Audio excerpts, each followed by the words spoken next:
नाशिकमध्ये भाडेतत्वावर गाडी घेऊन ती परस्पर विक्री करून मालकाची फसवणूक करणाऱ्या 2 आरोपींना अखेर गुन्हे शाखा अंबड युनिट 3 ने अटक केली आहे।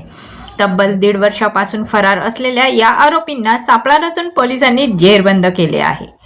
नाशिक शहरात भाडेतत्वावर कार घेऊन ती परत न करता विक्री करून मालकाची फसवणूक करणाऱ्या टोळीचा गुन्हे शाखेने पर्दाफाश केला आहे। या प्रकरणी प्रमोद मारुती पाटील आणि हेमंत उर्फ गणेश पुरुषोत्तम गोसावी या 2 आरोपींना पोलिसांनी अटक केली आहे। सातपूर येथील टूर्स अँड ट्रॅव्हल्स व्यावसायिक सुनील निकम यांनी पोलिसात तक्रार दाखल केली होती। त्यांच्या मालकीची होंडा सिटी कार भाडेतत्वावर घेऊन आरोपींनी ती परत न करता तिचा अपहार केला होता। एवढेच नव्हे तर ही कार परस्पर विक्री करून मालकाची फसवणूक केल्याचाही आरोप यावेळी करण्यात आलाय। या प्रकरणी सातपूर पोलीस ठाण्यात गुन्हा दाखल झाल्यानंतर दोन्ही आरोपी 1.5 वर्षापासून फरार होते।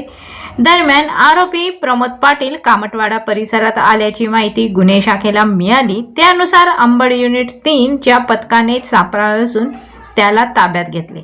तपासादरम्यान मिळालेल्या माहितीनुसार पंचवटी परिसरातून दुसरा आरोपी हेमंत उर्फ गणेश गोसावी यालाही अटक करण्यात आली।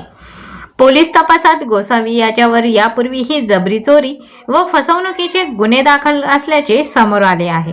दोन्ही आरोपींना पुढील कारवाईसाठी सातपूर पोलिसांच्या ताब्यात देण्यात आले असून या प्रकरणातून आणखी गुन्हे उघड होण्याची शक्यता पोलिसांनी व्यक्त केली आहे। दरम्यान पोलीस आयुक्त संदीप कर्णिक, पोलीस उपायुक्त किरण कुमार चव्हाण, सहाय्यक पोलीस आयुक्त संदीप मिटके यांच्या मार्गदर्शनाखाली गुन्हे शाखा अंबड युनिट 3 ने ही कारवाई केली असून फरार गुन्हेगारांवर पोलिसांचा दबाव वाढत असल्याचे दिसून येत आहे। ब्युरो रिपोर्ट, आपली दुनियादारी, नाशिक।